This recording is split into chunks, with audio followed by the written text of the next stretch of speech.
Behind every success story, there is a long line of triumphs and defeats that remain hidden from others. These stories get condensed into journeys that minimize the struggle and wrap up with a happy ending.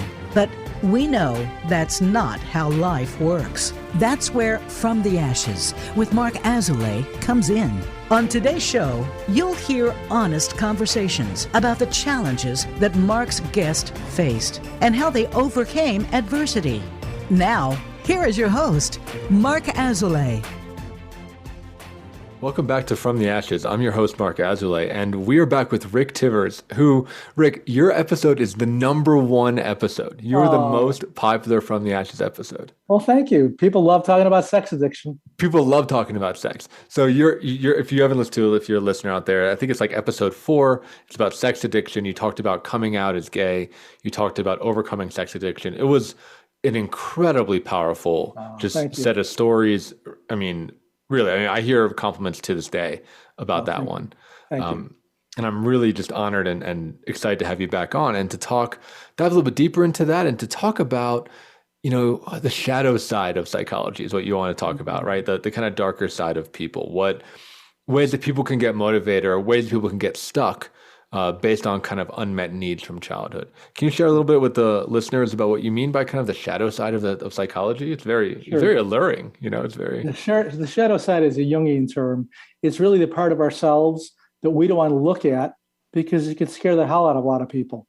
So the part of us that may have been victimized by other people, we need to also acknowledge there's a part of us that will victimize people. And for a lot of people, it's like, oh, God forbid, that's not me. It's a part of all of us. So I that's what I look at.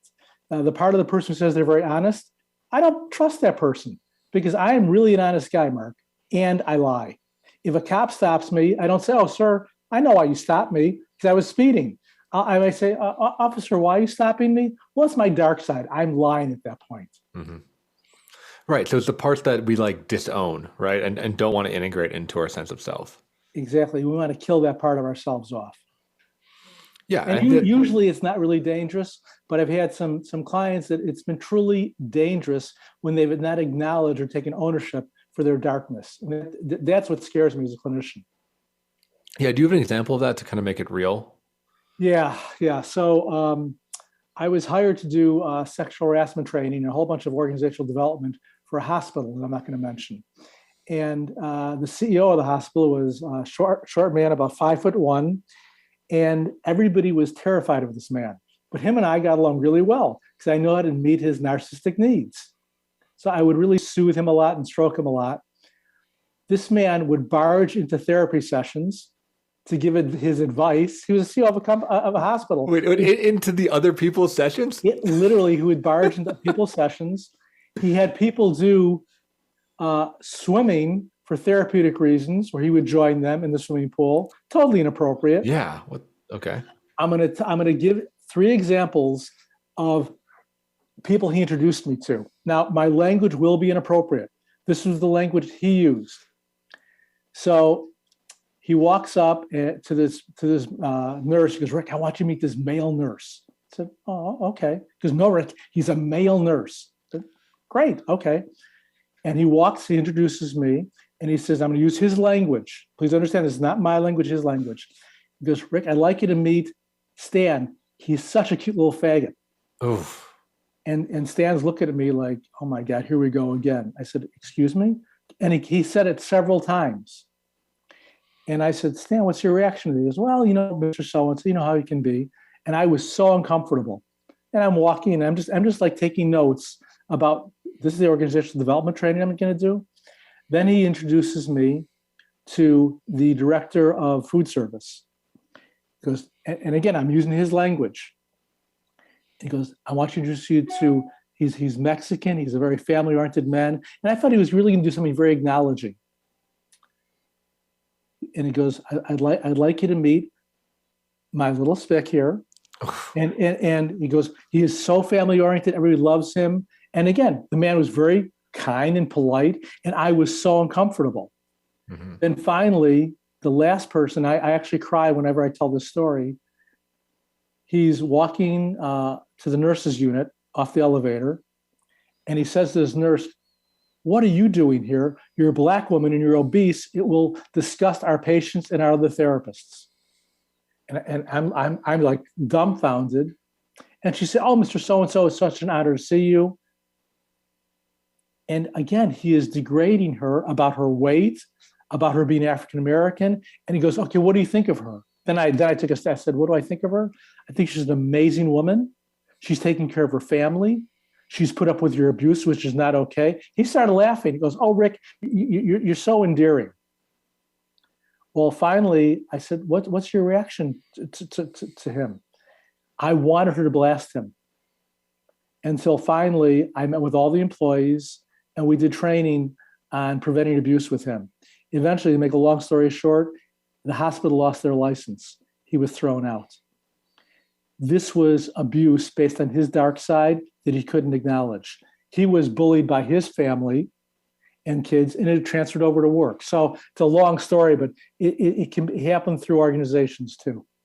Yeah, I think that's really interesting. I know you didn't get to work with him individually, but if you were to take a guess, right, about where that's coming from, because I'm hearing two things. I mean, one, it's completely unacceptable. Totally. What he's saying. Yes. Right. And also the employees, because of the power structure, are just like laughing about it. Right? Like you said, everyone's like, "Oh, you know how he is, blah, blah, blah. Like he's kind of a goofball." But really, I'd imagine it hurts them, right? To have their boss call them like a racial slur or make fun of their body or whatever. What do you think was going on for him? Because it sounds like he wasn't even aware that wasn't appropriate. Let me get back to what happened, then I'll tell you about it, what I think it's about, Mark. Great question. I met with the group. I put them in groups. We had 12 people in the group, and I was so humbled. I asked them, why do they put up with it? And they all answered the same. "Rick, this is our job. We have families to feed. We put up with abuse because they pay well, and it's hard to get a job in a psych hospital like this, etc." So it was so humbling. So what happened to him? He was shamed. He was ridiculed. Mm-hmm. He was actually thrown out of college for a while. And his whole thing was about survival and believing that he needed to be better than other people. So the abuse just followed him the rest of his life. And eventually, his son was the vice president of the organization. They were committed of Medicare fraud. His son committed suicide. Oh, wow. So it really, when we look at organizations, it permeated throughout the entire organization. Mm. So very sad ending. Yeah, the real sad ending. And there's like a real sickness in that organization, it sounds like. Exactly. Yeah. Exactly. Yeah. And the reason I'm sharing this story is this is what happens when we don't acknowledge our dark side. Mm-hmm. We may all have an abusive part of us, but it's what we do with it and to take ownership and not act it out. That's the important part. Right. Because, Charles, what you're saying, in order for him to really acknowledge that would mean truly feeling all that pain he felt as a kid, right? And the humiliation he must have felt and the fear and all that, instead of projecting it out into the world around him. And it's not an excuse for sure, right, but it is an explanation. It is. And it's again, very sad. Everything's sad about it as far as I'm concerned. Hospital doesn't exist anymore. People were hurt. People lost their jobs. Son committed suicide. Very sad all around. Yeah. I mean, it reminds me of the phrase like, hurt people hurt people. Yes. And there's something really there for, a lot of people that I work with too, that it's that, the word is grandiosity, right? It's this level of grandiosity, which I have, right, too, of feeling not enough, feeling shame, feeling that, feeling lonely, and then having that flip of being like, oh, well, I'm not the problem. Everyone else is the problem, right? It's not that I'm not good enough. It's that the world isn't good enough for me. And that switch can happen so quickly for individuals. And I think taken to the extreme, like in the story that you told me, it can become incredibly abusive, right? Because to keep that story up, you have to be constantly putting down the world, right? And constantly trying to elevate yourself to that next level, to separate from reality. I had a man in my men's group that was highly abusive. And a lot of therapists tried to get him to look at the impact and all these traditional type things. The group wanted to throw him out. And I said, group, I'd like to do something for 8 weeks in a row. And if after 8 weeks in a row, there's no change, we'll look at it. I would like you to kill him with kindness. Now, this was an absolute son of a bitch. I could not stand this guy. Yet for 8 or 10 weeks, we showered him with love and kindness. Where eventually, after 4 weeks, he started bawling, just bawling, because he had never gotten the love that he was craving. And so rather than deal with the emptiness, the deprivation, he would push people away first. And it changed his life. And the group absolutely loves him now. And he doesn't need the abusive part to protect them. The abusive part serves a purpose, unfortunately. Right. Yeah. It's the, you can't fire me, I quit thing, right? Of like needing to throw the first punch from a place of fear, right? Having your back up against the wall and not even knowing how to take in that love when it does appear. Yeah. And again, we could say he was afraid of intimacy. He was just afraid of being touched in an intimate way. People are terrified of that. Yeah. What I find in my groups, my therapy, my personal life, I crave being validated, held, loved, told I'm good enough, all those wonderful things. Yeah. How do you get those needs met in your life? I choose people in my life that can meet those needs. I surround myself people that I can give back that love to. For my family, my friends, I'm an amazing husband that I didn't feel I deserved somebody like him, and done my own intense work over the years to help create him in my life. Mm-hmm.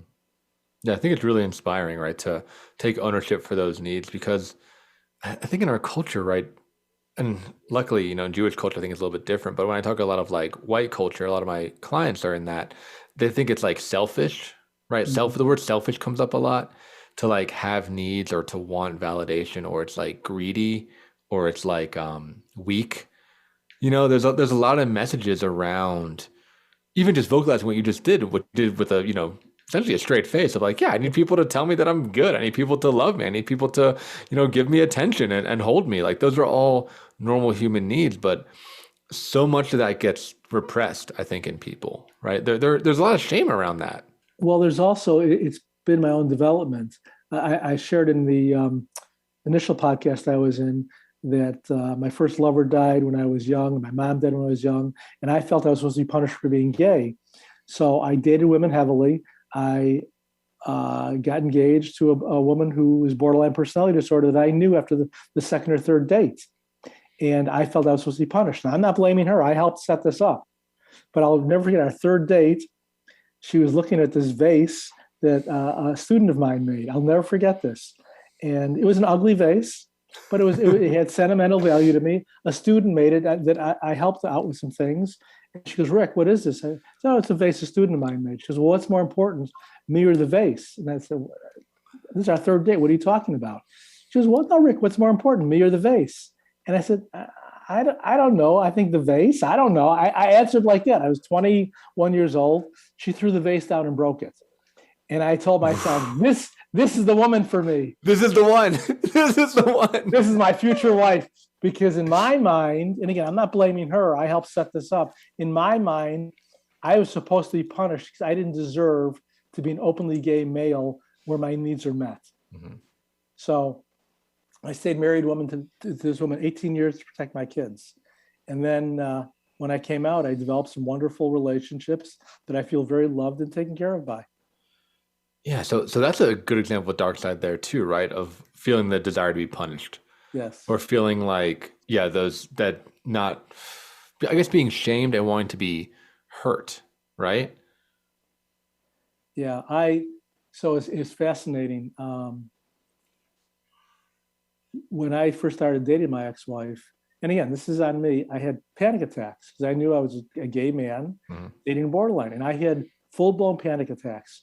And the way my panic attack would get acted out, I would need to go to the bathroom in a restaurant and start vomiting. Well, first time I had a panic attack, my ex-wife started yelling at me because she felt I was embarrassing her. Well, of course, then what happens is the panic attack gets worse. So I learned that it's not okay to be honest, to share my feelings, because I'll be shamed for it, which will lead to panic. Mm-hmm. Not a good feeling. So this is fascinating to me because the way you're telling the story is that like you were aware the whole time. Totally. Totally. Okay. So Yeah, totally aware. can you say more about that? I mean, that's crazy. Because I betrayed my ex-wife. I knew I was a gay man getting married. And so I felt that whatever the way she wanted to treat me, I deserved, because I betrayed her. I wasn't honest with the man I was. And Right. that's on me. Did you in your mind, you conned her or lied to her or tricked her or something? Yeah. I played the role of being a straight man. Yeah. And I was, I'd like to tell, well, I was bisexual, but I wasn't. I was a gay man, closeted. Mm-hmm. Mm-hmm. So that justified all the awful situations and anything, justified anything. Any punishment I got, I deserved. Now, I no longer believe that, but there was so much of my mindset, my mantra for many years. And these days, I tolerate no abuse. Zero. Zip. I love healthy confrontation. I tolerate zero abuse. Yeah. So in your mind, you would just say I deserve this, or this is what I get, or something along those lines. I got this coming. I got this coming. I got this coming. Yeah. And it was a sick form of arousal, unfortunately, not sexual arousal, but emotional arousal. Mm-hmm. Yeah. I mean, it just makes me think of how hellacious that must be, right? And how people can live in these types of hells of their own creation, of this is, and know about it, right? Know about it, and in some ways choose it. I mean, I know you had to do a bunch of work to probably overcome the resistance to it, but just, yeah, this is what my life is going to be. My life is going to be attached to this awful woman, this borderline woman. And the famous scene in Good Will Hunting, "It's Not Your Fault." Mm-hmm. I cannot tell you the number of times I replayed that scene in my head and told myself, "Rick, it's not your fault. It's not your fault." Yeah, you really need to hear that. Yeah, I did. I did. Yeah, that's powerful. I think there's so many people that need to hear that, right? It's just shame is so crazy pervasive, and it keeps a lot of people stuck. It does. It kept me stuck for quite a long time. Right? Yeah. Well, we're going to move into a commercial break here. I really appreciate you sharing that. On the other side, we'll talk more about shame. I'll talk about some of my dark side things, especially around my marijuana addiction. That's a big one for me. And hopefully people are listening. If you have a dark side, which everyone does, if you have a shadow side, which everybody does, my hope is that this conversation can help to dispel some of that shame so you can talk about it, right? Whether it be with a therapist or someone you love or a friend, doesn't matter, right? But just starting to put some light on these other parts of you. But Mark, it's got to be with someone they trust, because one of the worst things is sharing the shame and then being shamed for it. True. Yeah. Don't just tell anybody. Tell somebody who's safe and then that you trust. That's a good suggestion. Yeah. All right. So moving to commercial break, and we'll catch you on the other side. In Mark's work with high performers and business owners, it is becoming increasingly clear to him that their biggest obstacle to success is themselves. They are experts in their field, but are dragged down by their anxiety, poor time management, inability to focus, or self-sabotage. His role is to help you overcome these emotional and organizational issues so that you can truly excel in your business and your personal life. One of the most common hurdles that he sees is perfectionism, a crippling anxiety around performance. It's a fear of not being good enough, being publicly embarrassed, or of disappointing others. These fears paralyze brilliant people and bring them to their knees. This course will help you to break free from this mental prison and have more agency in your world. In this online course, we will break down the prison of perfectionism so that you can break out of it. For more information and to sign up, visit mark-azulay.teachable.com. That's Mark, MARC-Azulay, AZOULAY.teachable.com.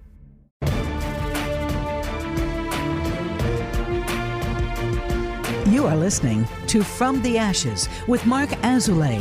To reach the show today, please call 1-888-346-9141. That's 1-888-346-9141. Or send an email to podcast@mark-azulay.com.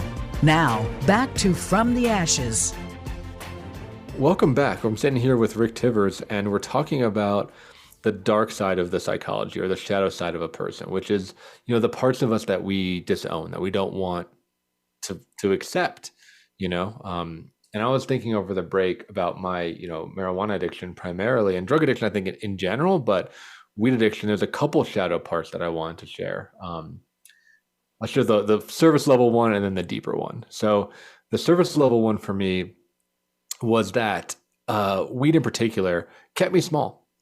Really? It kept me in a place of where I was as a kid, of feeling shut down, of feeling afraid. I thought it was a thing of soothing, but really it was like a cocoon. And the big example that I share with people is that when I was high, I wouldn't answer the phone, right? Because I would just have this like level of paranoia, especially with someone that I didn't know. Because I didn't want to know I was high, right? I didn't want to like say something dumb or giggle or whatever, right? So, I was high all the time. So I didn't answer the phone. I didn't do job interviews. I didn't talk to new people. Specifically, I didn't talk to women. Like I didn't go out of my comfort zone because I was always nervous that someone would know that I was high. And, couple that with like playing too many video games, eating, the high carbohydrate food. Like I was just building more of a circle and more of like a cocoon. And it was that realization that marijuana was keeping me small, because when I was high, I wasn't like you, like I wasn't aware of it until I went to therapy. Because when I was baked out of my mind, I thought I was like traveling the multiverse, right? Like I was like having these like incredible ideas. I was like very artistic actually, right? I was drawing a bunch. I was like writing down all these theories. Like I thought I was like expanding my mind, right? When in reality, I was continuously shutting it down, creating more and more layers between myself and what was actually happening. What I find fascinating, Mark, pot is not one of my addictions, but the way you're talking, the way I have my menage a trois with Ben and Jerry and myself, okay, the same thing. Like when I'm in a zone of having Ben and Jerry's by myself, it's as if I'm having a masturbatory experience. I don't want anybody to watch me. I will not answer my text. It's almost like, oh, somebody's catching me. I'm acting out. Years ago, if I was acting out, it's some kind of sexual acting out. These days, if I tell my husband, oh, I'm acting out, I'll be honest with him. Okay, Rick, what are you eating? Right. What flavor did you get? Exactly. But it's a very soothing yet sometimes lonely experience, because I don't want anybody interacting with me at that point. It would feel intrusive. I don't know if that makes sense to you, given what you're talking about. Yeah, it does. I mean, I think I still do that. I do that through food now, for sure. I think I do that with like needing to take space. And I'm curious your thoughts on this, right? Like how much space is appropriate, which is obviously there's not an answer for that, right? But I think for me at least, there's a fine line between taking like a healthy amount of space and going in the cocoon, right? Just like hiding, sucking into the hermit crab shell. For me, there's a fine line. It's associated with my work. When I'm done with work, I really need to detach. By Thursday night, my nephew, who I love dearly, called me. He wanted to talk about something. I was pissed that he called. I didn't want to talk to him. And I love the guy dearly. And so I talked to him Friday. It worked out fine. But I felt so intruded upon. It's like somebody else wants my tit. I don't want to give anymore. Now, we're talking about dark side.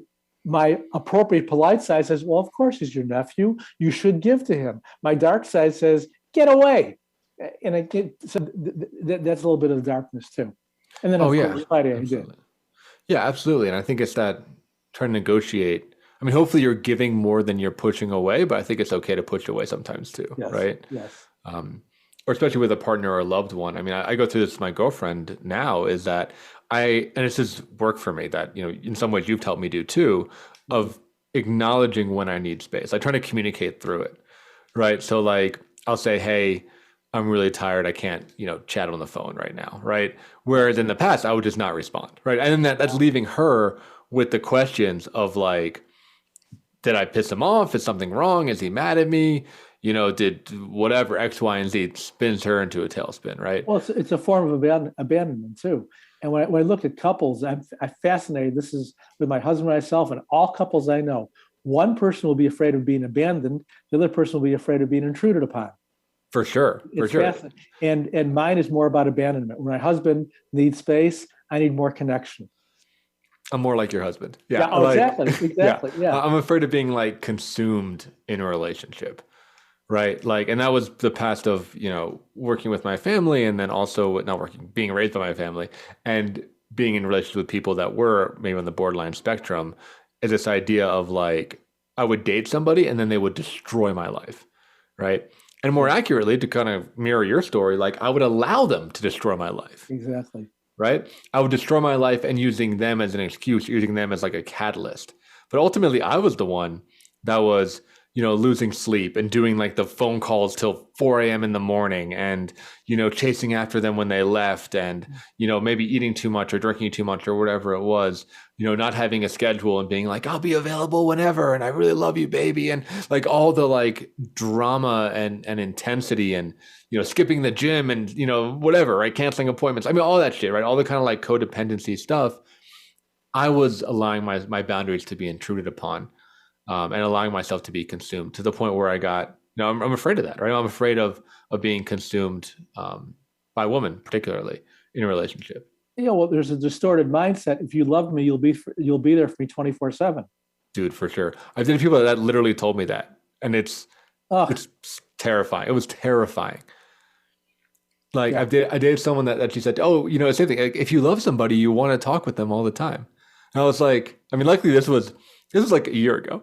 I probably told you about this person, but this was about a year ago, and I was like, "No, you don't." But if someone had told me that like 3 years ago, I would have been like almost gaslit. I'd be like, "Oh, do I? Are you supposed to like them all the time? Like, is there something wrong with me that I don't want to talk to her all the time?" Like, it would really, even something that simple and clearly toxic would like throw me for a loop. I don't think I would know how to respond to that.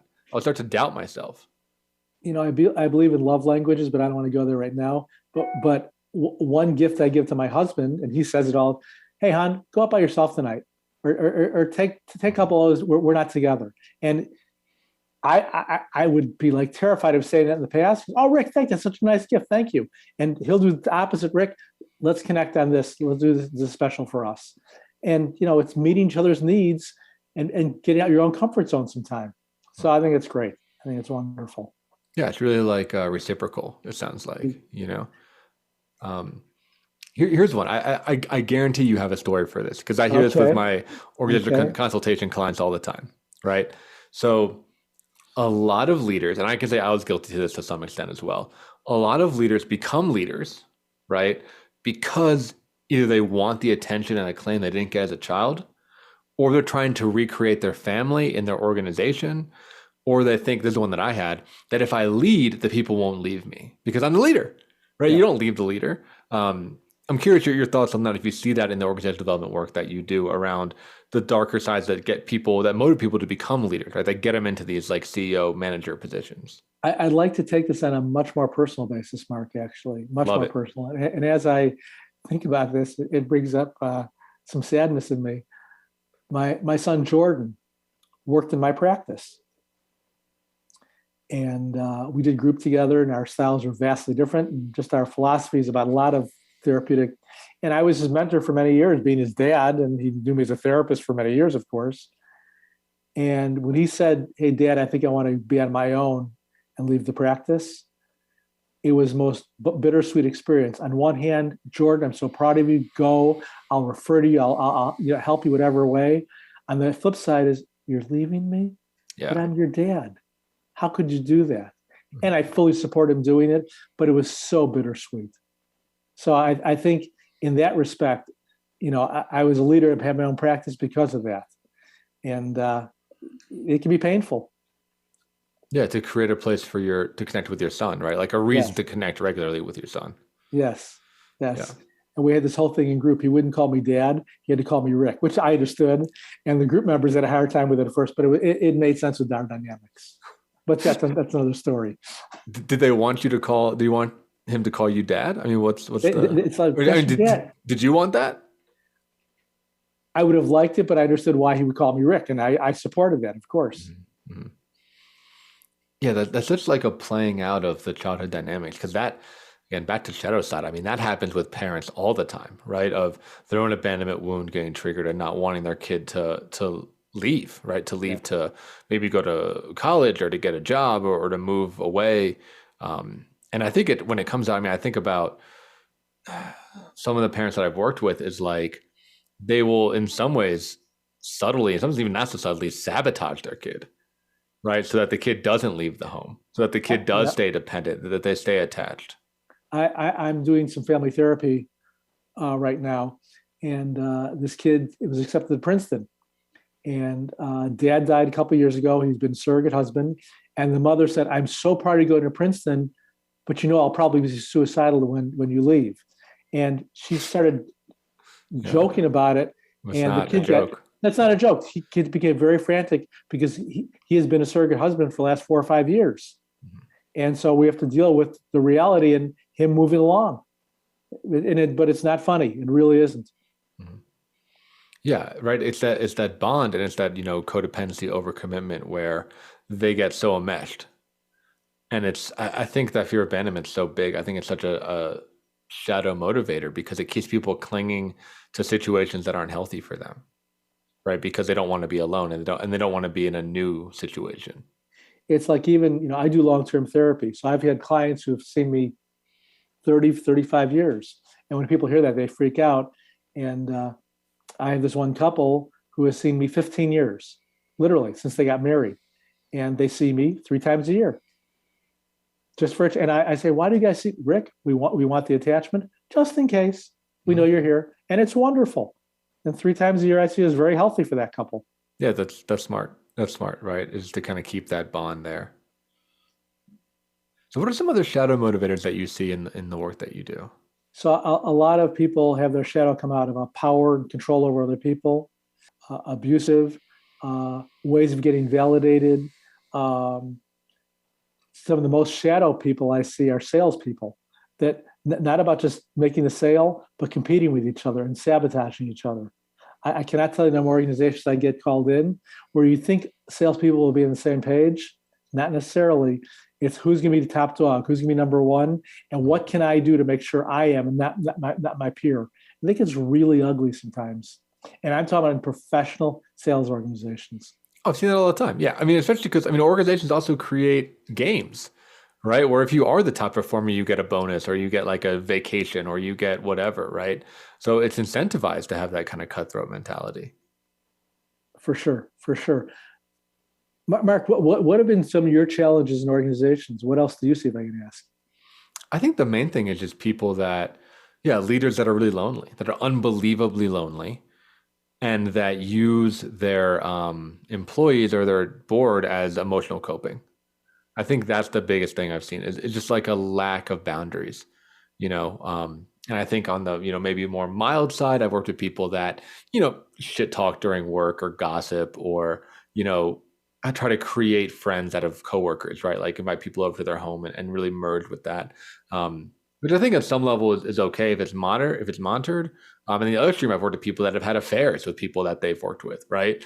Or, the secretary or whatever it is, right? Like a co-founder. I work with a lot of startups, and if there's a, male-female dynamic, oftentimes those people are sleeping together, and that's a disaster, right? Yes. I've never seen it work out well. And I've worked with a fair amount of them at this point. Because there's something about just like, just going through the startup experience or the leadership experience or the business experience with somebody else, but it's someone that you're attracted to. And it's like a trial by fire, and there's trauma bonding that happens there. And before you know it, you're in a relationship with this person because you feel like they're the only person that understands you, because you're a workaholic and they're a workaholic, and your whole life is the same company. And it's like you've started a family together, but that's not real, right? No, that's not real. I do a process called the hot seat in the companies I consult with. And one of the questions I ask in the hot seat, what does this person do for their free time? Because I want to see diagnostically, how much do people know each other? Some people don't know each other at all in business. Other people know each other appropriately. Other people know the sexual positions they had over the weekend, where there's no boundaries. So part of it, I do that for diagnostic. How well are boundaries respected and looked at within the organization? Because it can get very dysfunctional, of course. Yeah, very dysfunctional. And I think it comes, again, from that shadow motivator of loneliness, which I think a lot of leaders, something that I talk about a lot is just how lonely leadership is. Yes. Because to do it properly, you do have to have those boundaries with people. But also, especially if you're a startup person, you have to give all your time. So it's like, where do you find your connection? And I work with a lot of guys and they're like, mid to late 30s, early 40s that are very wealthy and very successful, but are awful in a relationship, that don't have friends. I mean, forget about a partner, but like don't even have friends. Don't know how to have friendships either. Don't have friendships, don't have friendships without money being involved, right? Like bodies are starting to fall apart, right? They're like, have something that's been undiagnosed for a long time. Maybe they're like not exercising or working out, like very overweight or just kind of no mobility. I mean, I just see it all the time. So it's funny that in our culture, we call that successful, but it's not successful. I mean, maybe you're wealthy, but like you're not successful, right? There's a lot of other things that are being sacrificed during. I run these management leadership groups with different leaders, and the number one reason that people want to get together is so they feel seen and heard by their peers. Mm-hmm. Literally, right. Seen and heard by their peers. They want to know that they're not alone, and they want that people actually, understand and respect the work that they've done and what they give to the company or organization. Exactly. Yeah. We're going to move into our final commercial break here. When we get back, I want to talk about, some tactics of how to know if you're being motivated by the shadow, right? If you're listening and this is something that you're like, oh, wait, are my intentions totally pure? To talk a little bit about that directly to the listeners. So for those of you listening out here, if you find this helpful, please like us on social media, share it, do all the social stuff. It really does help. This podcast is actually starting to pick up a lot of steam, which I'm really excited about, thanks to listeners like yourself. So the more you can get this out there, the more beneficial it can be to other people. So tune in, hang on, and we'll catch you on the other side. Thank you, Mark. In Mark's work with high performers and business owners, it is becoming increasingly clear to him that their biggest obstacle to success is themselves. They are experts in their field, but are dragged down by their anxiety, poor time management, inability to focus, or self-sabotage. His role is to help you overcome these emotional and organizational issues so that you can truly excel in your business and your personal life. One of the most common hurdles that he sees is perfectionism, a crippling anxiety around performance. It's a fear of not being good enough, being publicly embarrassed, or of disappointing others. These fears paralyze brilliant people and bring them to their knees. This course will help you to break free from this mental prison and have more agency in your world. In this online course, we will break down the prison of perfectionism so that you can break out of it. For more information and to sign up, visit mark-azulay.teachable.com. That's Mark, MARC-Azulay, AZOULAY.teachable.com.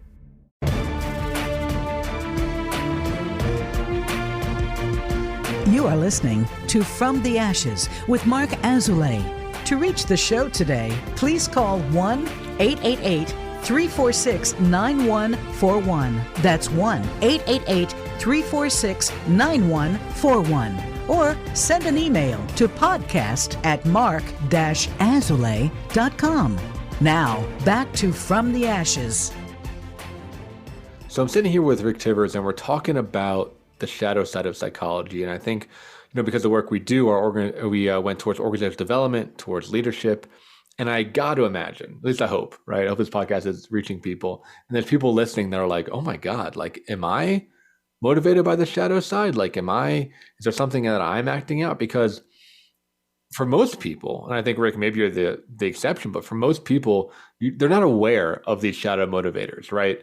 It usually takes some level of introspection. You take some level of mirroring by a group or by a coach or a therapist or whatever it is, to start to become aware of this. A lot of stuff is unconscious, right? A lot of stuff it's happening, and you think it's normal because that's how you were raised. So it's normal for you, but it may not be normal or healthy in kind of the broad scheme of things. So, Rick, I'm wondering if you could talk to the people that are listening and maybe thinking about this. How could they know? How would they know that there's something else going on? So, an indicator I look at with our shadow, how much of your life is a secret? And if your life is constantly a secret, there's some shadow parts of you that you may be uncomfortable with. For me, my homosexuality, my gay side, was a huge secret because I had tremendous shame. It was my dark side. So I would hook up with guys, and when I'd hook up with guys, I'd have shame about it. I would be unconscious. It was just part of my need for validation, etc. Is really living consciously. One thing that concerns me, Mark, when we talk about our dark side, we have to have compassion about it, as opposed to, oh, you're such an asshole, or you're so mean, or you're so sadistic. Have compassion for that part of you that may have led your life, that you don't want to have it lead your life anymore unconsciously. Unconsciously. Yeah, I think both those are great. I mean, I think on the compassion piece, a lot of the shadow stuff comes from hurt, Yes. right? It comes from hurt, it comes from unmet needs, comes from protection, right? From someone else that also has a shadow side, you know? So I hope that people listening can, yeah, the shadow side isn't bad or evil, but it might not be appropriate, right? And it also might be something that's happening that's kind of like a reaction, right? Like a lashing out reaction rather than something that you have control over. Let me give another example. This happened 2 weeks ago. A client of mine, she's 50. Her mother is dying of cancer. She's about 80. And she started a session because, Rick, I can't believe I'm going to say this, but I wish she would die already. So she's out of her pain. So I don't have to have this burden of going to her and deal with hospice. I feel guilty, but I wish she would die. So what do you think is an appropriate response? As a therapist, because a lot of people would think, how could you think that? That's your mother. That's terrible. Oh, yeah. No, that's the worst response. Look, I mean, I worked in hospice as my first job, and I heard that.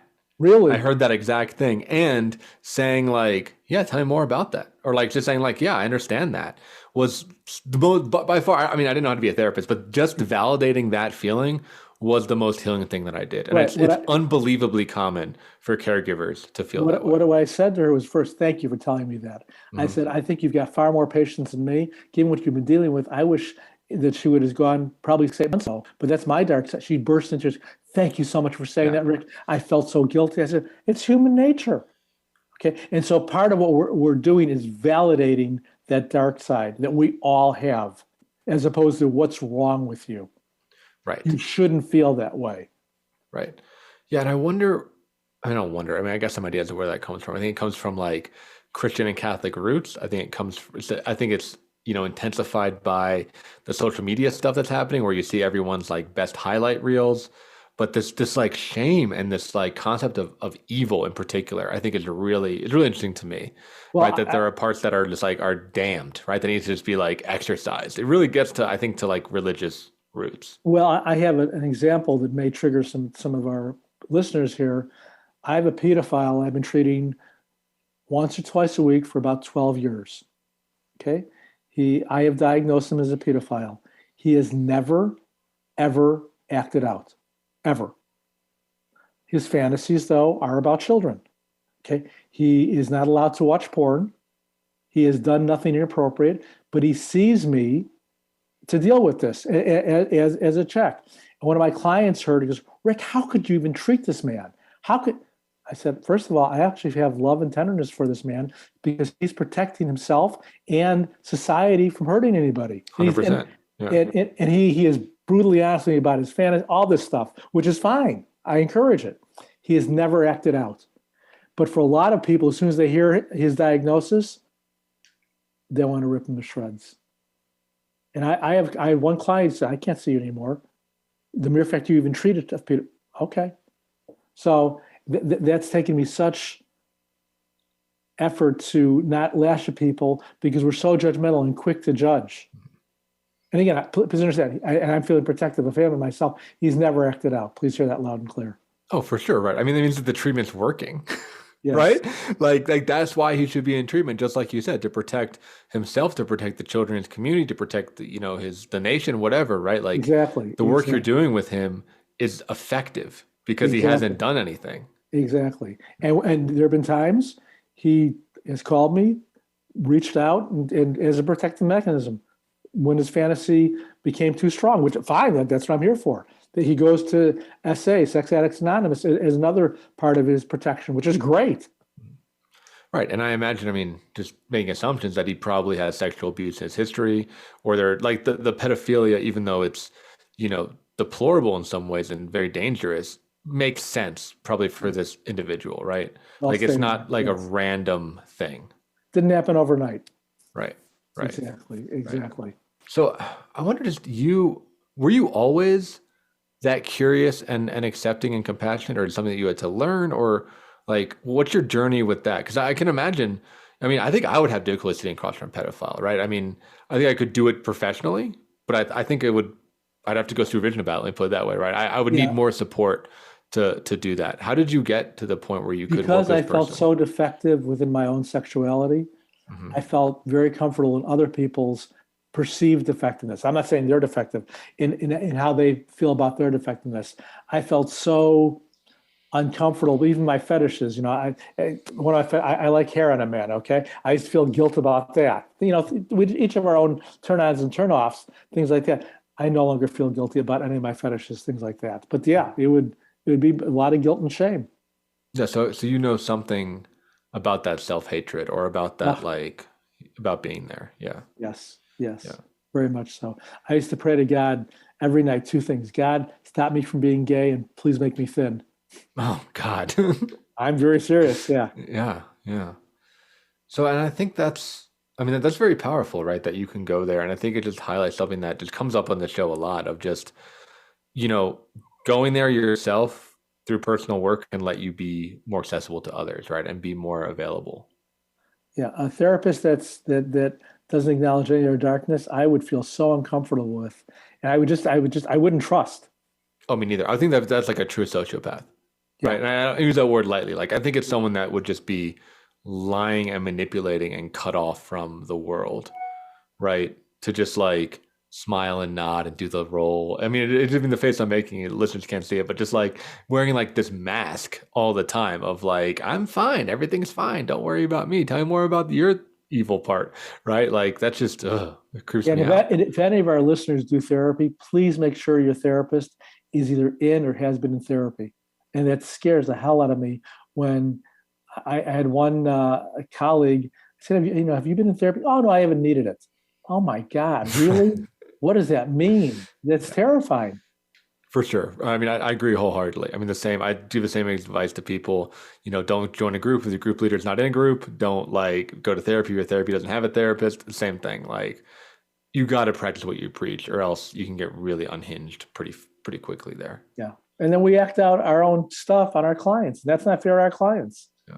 Yeah. I want to loop back around to what you said earlier about secrets, because I think that's really interesting. And it made me associate. I went to this program, Naropa, for grad school, right? 3-year program. And a big part of this program was alternative school. It was a Buddhist university.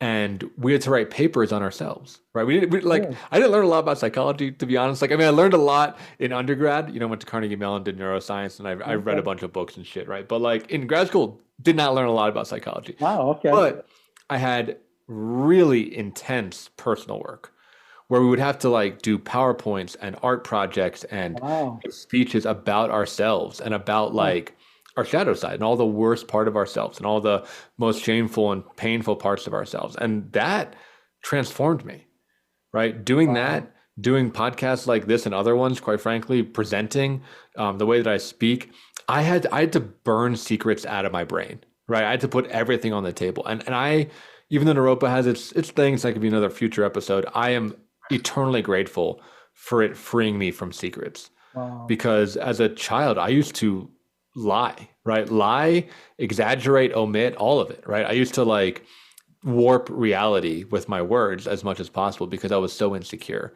and I wasn't able to like be present and be honest. And Naropa really helped me to just say what was true. And that's a superpower. So I want to say for people listening, out there, the more brutally honest you can be and authentically honest you can be with, again, safe people, it's a life changer. Because I remember what it was like to live with secrets. And I know, Rick, you've lived with, I think bigger ones in some ways, right? And that's just, it's hell. I mean, it truly is hell. Yeah, it's, I was a closeted man for many years and I hated it. That's why I'm so authentic in my life these days. And it's my mantra, just about being honest. And honest doesn't mean being overly confrontive. It's just, this is my truth. Yeah. And it's weird because I thought, and this is part of my upbringing, I think, that if I was honest, people wouldn't like me. In fact, they wouldn't love me, right? Like if they knew the real me, they would leave. Or if they knew the real me, they would hit me, or they would get mad at me, or they would reject me in some form or another. And it was only through doing particularly group work through Neurobook, because I think it's, for me, I didn't trust therapists either, right? I'd like, my therapist could love me all he wanted. And I was like, nah, I don't buy it. Like, you're a professional. I'm paying you to do this. Like, there was some level of like mistrust when I was early in therapy, but being in group was very helpful because I could hear from other people and my other classmates. Like, I trusted them more when I would share something that I was very ashamed of, and actually they got closer to me. Like, that was so mind-blowing to me, to be like, you want to know more about this thing? You want to know more about this thing that I just like hate, like truly hate about myself? You're interested in that? That was just, I mean, unbelievably healing. Clearly, you've done a lot of work on yourself, a lot. Yeah, I don't know. Have you had those? You must have had those experiences, right? Oh, of course. Of course. I'll never forget the very first group I came out as a gay man. It was a men's retreat. And the men, I can still remember this day, were loving, kind, supportive. Because in my head, I was going to get banned from the group. They were going to shame me. All this distortion in my head. Yeah, and I'm constantly surprised with how people respond to authenticity.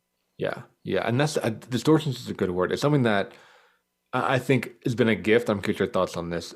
Like a gift of me doing this job in some ways, of realizing how distorted people can be in a way, right? Like how different people actually think and how different people see the world. Like it's unbelievably different.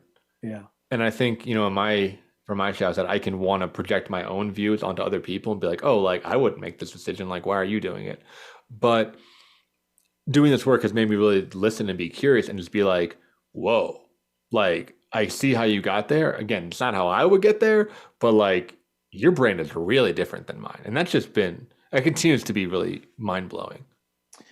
I love putting people together. The brains are different. I have one of my men's group, I've got it's fascinating, 3 engineers and a couple of graphic designers and artists. And really different. And they get along great. And there's tremendous differences. But I want to talk about just real quickly, secrets and curiosity. I want people to be more curious about themselves than anybody else. Because when we talk about being curious about somebody else, we're really projecting a curiosity within ourselves about us. So I think that it's got to start at us first. What makes us tick? What turns us off? What turns us on? What are we afraid to share? Why are we afraid? Just having a level of curiosity without shaming yourself.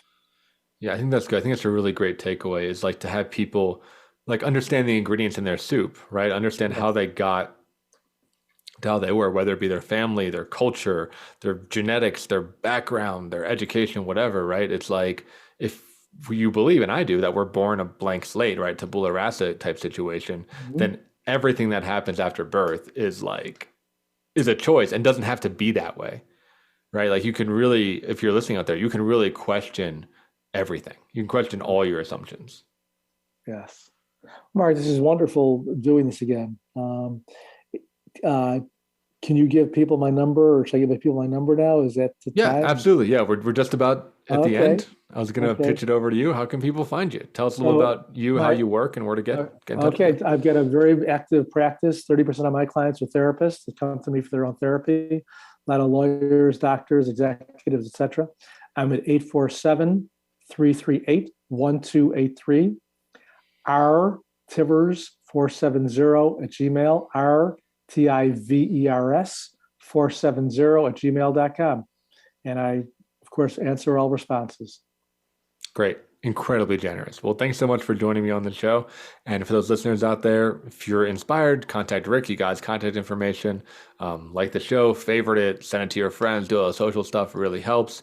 And we'll sign off here, and we'll see you next week. Another episode of From the Ashes. Mark, thank you so much for the invitation. Greatly appreciate it. Thank you.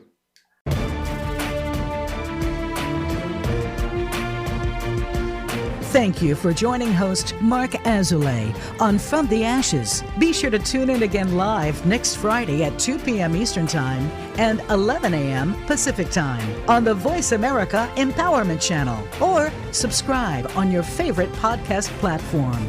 Meet triumph and defeat and treat those two imposters the same.